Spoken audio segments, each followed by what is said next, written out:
the poisonous habits that we have that actually keep us in our own mental prisons.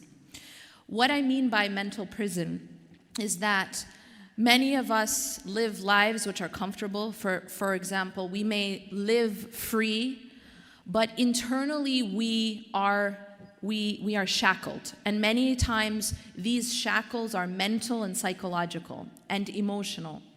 And what happens is these shackles are strengthened, or rather we actually sometimes create some of these shackles through habits that we've built over our lifetime sometimes, and we don't realize what we're doing. They're habits that we've gotten so used to, but what these habits do is they become self-sabotaging. We are actually keeping ourselves shackled mentally and psychologically through these habits.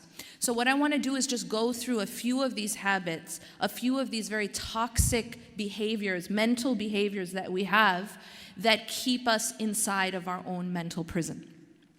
The first one I want to talk about has to do with focus.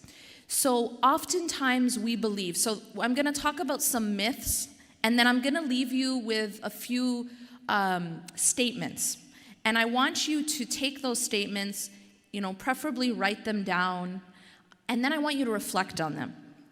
So oftentimes what we believe is that we are a product of what happens to us, that our lives are simply a reaction to the events that happen in our lives. So something will happen, and we believe that we just react to that, or that we actually become victims of our own lives, victims to the things that happen to us in our lives.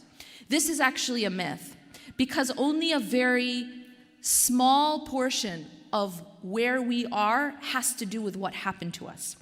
The majority of it is how we reacted or how we responded to what happened to us. So there are three things in any given moment that determines where we end up being, where we end up going. There are three things in any given moment, anytime something happens, anytime we experience a challenge or we experience anything in life, there are three things that determine where we end up. The first is what we choose to focus on in that given moment. What we choose to focus on in that situation or in that experience. So for example, in any given moment, there will always be challenges and there will always be blessings, and they always come at the same time. This is one of the truths of Allah. This is one of the realities of this life. In fact, this is one of the realities of dunya, is that never is anything all bad and never is anything all good. That's just the way dunya is. Dunya is a combination of good and bad. Does everybody agree? I think most people agree that dunya is ups and downs, right? Yes? Okay. I'm going to actually sort of present a better analogy, what I think is a better analogy. And I read this somewhere. So we often believe that dunya, that our life is peaks and valleys, right? Sometimes we're high, sometimes we're low. And we go through life in these peaks and valleys. So what this writer said is, he gave a different analogy. He said, life is actually like a railroad track, where on one side, a railroad track, you have two sides and they're parallel and they're always next to each other, right? That on one side you have the good things in your life, the ease, the blessings. And on the other side you have the challenges, and they're always right next to each other. See, the problem with the narrative of peaks and valleys, of highs and lows, is that many people start to think that we have all good or all bad, right? If I ask you about the best time in your life, the time when you were the happiest, and you go and you reflect about that time, was it perfect? Was there absolutely no challenges? Was nothing wrong? Did it become momentary Jannah? What's the answer? No, right? There was challenges at the same time. Similarly, and this is the thing we often forget, is that if I were to ask you about the hardest time in your life, about the biggest challenge that you faced in your life, I'm sure everyone can bring it up like that, right? We tend to think about this a lot. If you bring to mind the hardest time in your life, and then I ask you, during that time, you were going through all these challenges, right? Was there anything good in your life at that time? Was there any blessings? Was there any ease? And if you go back and reflect, you'll find that yes, in fact, there was. And there wasn't just one. It was plural. It was many. So the reality of dunya is that at every given moment, there is both good and bad. At every given moment, there is both yusr, ease, and if you're having usr, which is difficulty, Allah subhanahu wa ta'ala tells us what? Inna ma'al usri yusra. So at the same time that you're going through this difficult time, you're going through this challenge, you also have ease at the same time. Now this is where focus comes in. What do you choose to focus on in any given moment? Because there's both. We've decided as a group, yes? I should have talked about body language, but that's okay. Yes, okay. We decided as a group that life is like a railroad track, right? You have them both parallel.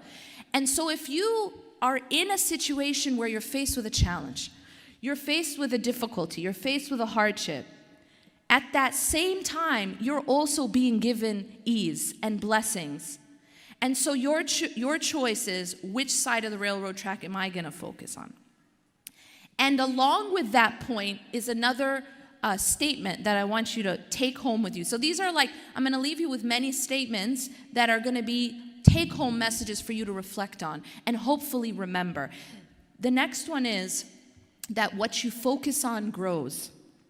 So the things that you do choose to focus on will actually become more prominent in your life. And they will become more prominent in your mind.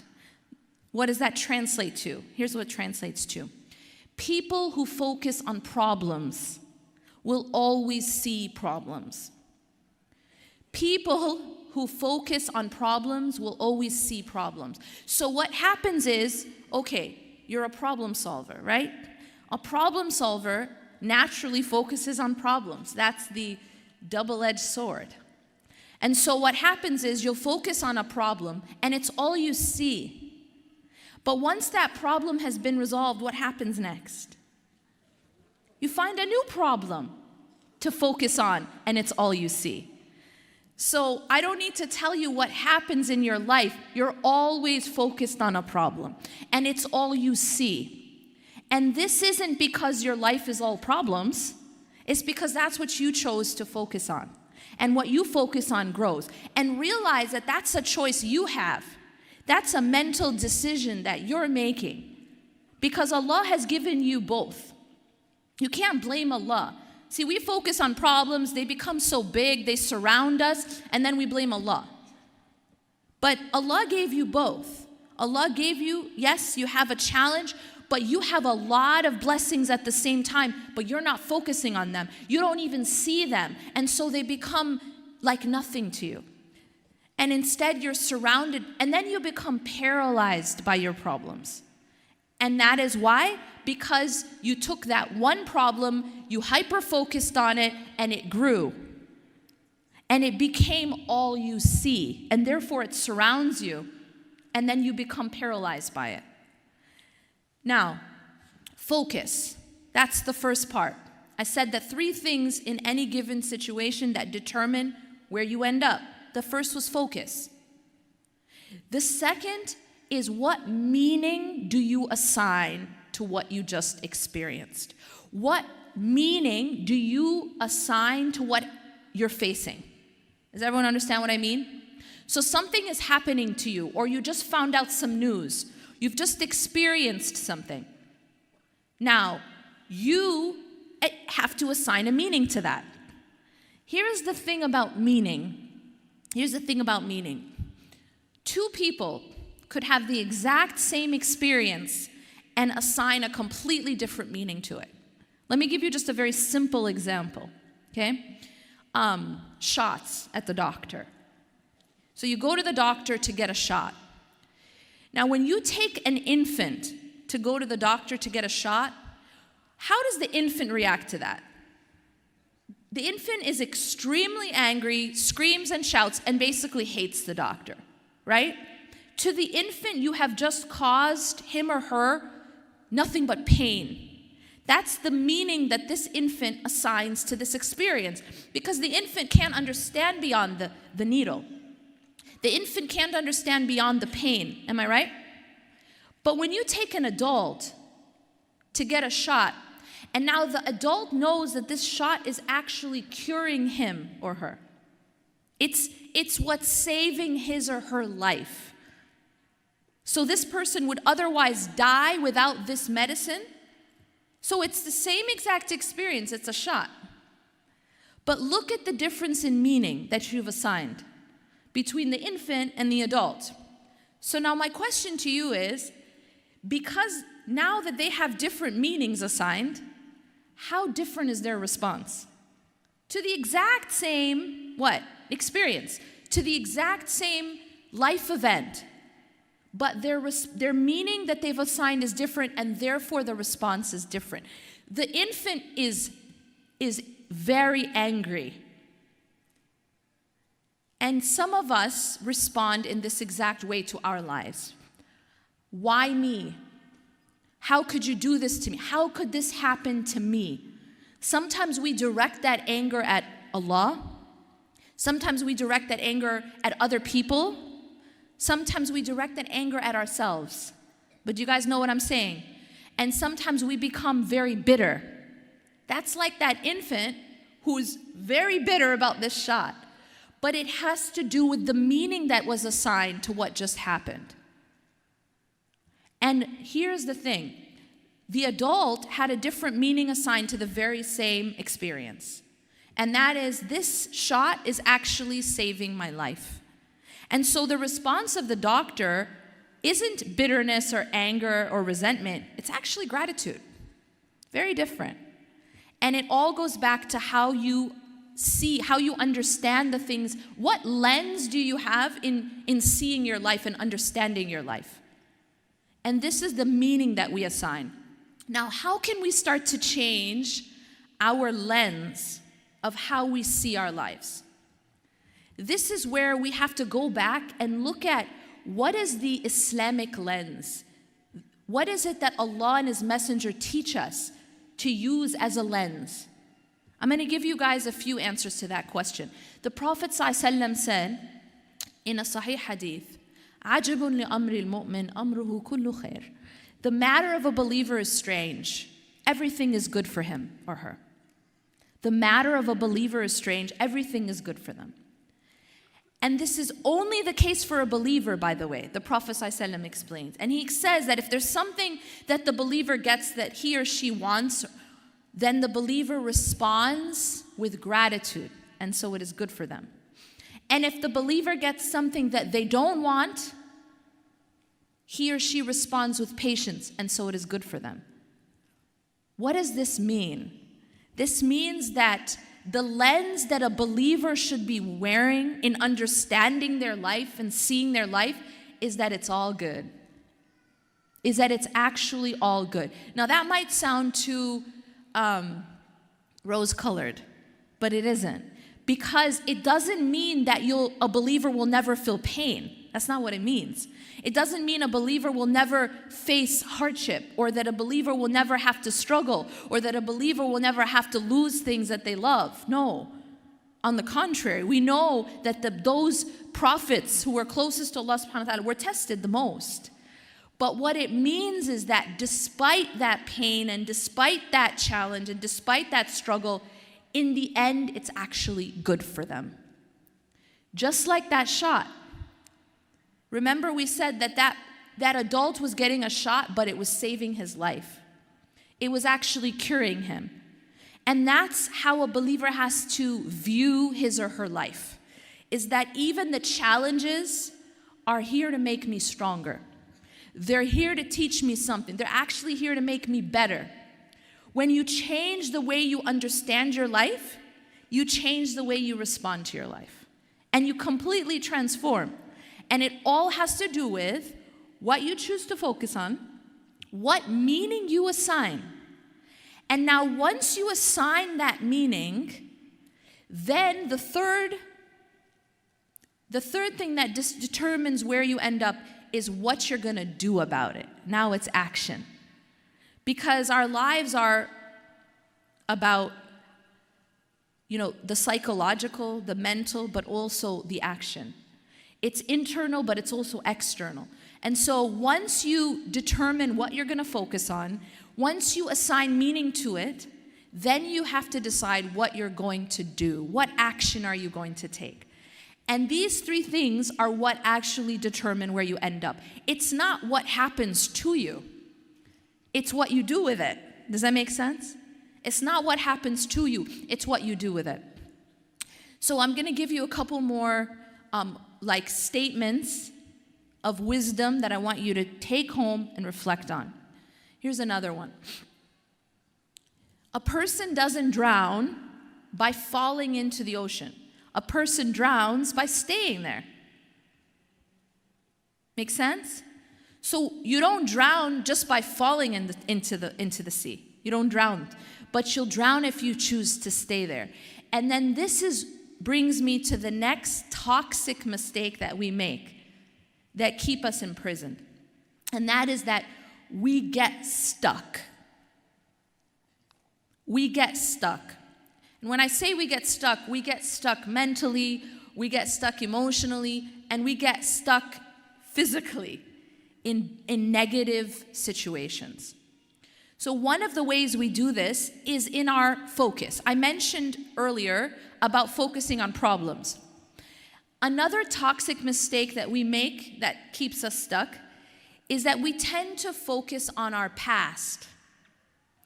And what happens, and psychologists explain why this happens. One of the reasons why people focus on their past, and unfortunately, we don't just focus on our past, but we focus on the most negative part of our past. We replay these things. We fixate on these things. And one of the reasons why we do that is it's sort of like a protective measure that we think that I have to remember this and I have to keep replaying it so that it doesn't happen again. So we're thinking that this is going to protect us, but it actually becomes self-defeating because you may actually be creating patterns where these things repeat. So being fixated on a negative part of your past isn't going to protect you. It actually can have the counter effect. So what we have to do is we have to learn from the things that happened to us in our past. But we cannot get fixated on that. We have to have the mental discipline to be able to think about moving forward rather than being stuck in the past. And now this brings me to the next words of wisdom. And this was something I read, and I thought it's something that if we live by this, we wouldn't fall into this trap. And that is that remember that the past is a place of reference, not a place of residence. That it's a place of reference, not a place of residence. Now, to make this stick, I'm going to give you an analogy. When you're driving on the highway, where do you have to look? In front. Good. Okay. What would happen if you, instead of looking in front, you fixated on what was behind you? You'd crash. Simple. So, when we're driving in a car, we have a reference to what's behind us, right? It's called that little mirror. It's called the rear view mirror, right? How big is it? It's like this big. Even if you get the really big one, it's like this big. Yeah? How big is the window that shows us what's in front of us? It's this big. Why? Because our focus is supposed to be moving forward. It's not supposed to be what's behind. However, we should reference what's behind, right? Just to have an idea of where we're going. But if someone stops looking forward and just looks at the rear view mirror, they'll crash. And that's the analogy I want to stick so that you remember this point. Okay? Now, in terms of kind of bringing it all together, how can we get out of these toxic habits? What can we do practically? So I've given you guys concepts, but what can we do practically? One of the tools I'm going to give you, and of course there are many tools, but I'm just going to give you a couple tools of how we can do that in our limited time. One of them is the daily practice of gratitude. Now this is something that so much research has shown to be so effective that it can even cure symptoms of depression and anxiety. It can alleviate symptoms of depression and anxiety just simply by keeping a gratitude journal. And this means writing 3 to 5 things every day that you're grateful for. Why do you think that's so powerful? The reason it's so powerful is simply because you're shifting your focus, aren't you? Remember we said at the beginning that life is that railroad track. But we tend to be sort of in the habit, and again, some of it is these self-sabotaging protective measures. We focus on the negative, and we think that's going to protect us, right? But by shifting your focus through the practice of gratitude, you're focusing now on the yusr, right? The ease in your life, the blessings in your life. So what happens to them, anyone? What happens when you focus on something? What does it do? What you focus on grows. And so what happens when you focus on the positive things in your life, the ease in your life, the blessings in your life, what happens is they grow. Their significance in your life grows. All of a sudden, instead of feeling stressed and poor, right? Because when you focus on scarcity, you feel poor. When you focus on what's missing, this is the thing. When you focus on what's missing, you feel poor. You feel impoverished. But when you focus on what you have, you feel rich. You feel full. And that has to do with focus, because nobody's life is perfect. And everyone has both ease and hardship. Everyone. No matter how rich they are, they have both ease and hardship. And no matter how tested they are, Allah also gives them ease. But you choose what to focus on. So by focusing on what you have, this practice of gratitude, it grows. And that's why you actually change your state. And here's the other thing that happens, is that when you choose to focus on gratitude, you'll find more and more reasons to be grateful. Because it's actually something neurological. You're going to start to notice the things that there are to be grateful for. But it works the other way too. When you focus on negative things, problems, what's missing, you'll also start to notice more and more things to be worried about. You'll start to notice more and more problems, more and more things that are missing. So you actually attend to those things that you're in the habit of attending to. Does that make sense? You'll start to actually notice more of those things in your life that you're used to noticing, whether they're positive or they're negative. And so you have to train your brain through, this is one of the ways, through the practice of gratitude, to train your brain to not just be grateful, but to then start to notice more things to be grateful for. And that's what actually happens when you practice gratitude. And of course, this is an Islamic principle. وَإِذْ تَأَذَّنَ رَبُّكُمْ لَإِن شَكَرْتُمْ لَأَزِيدَنَّكُمْ. Allah says that if you're grateful, I'll increase you. This is a divine principle. And then finally, I'll leave you with this. The practice of dhikr, the practice of the remembrance of Allah subhanahu wa ta'ala, is one of these things that fills your mind and your heart and your soul with positive light.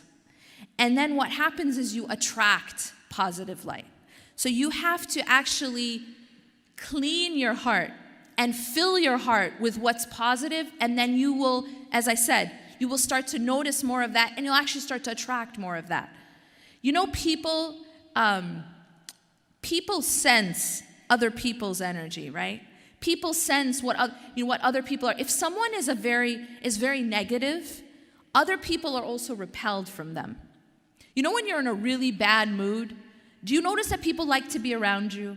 Not so much, right? So this is actually, we attract what we have internally. Does that make sense?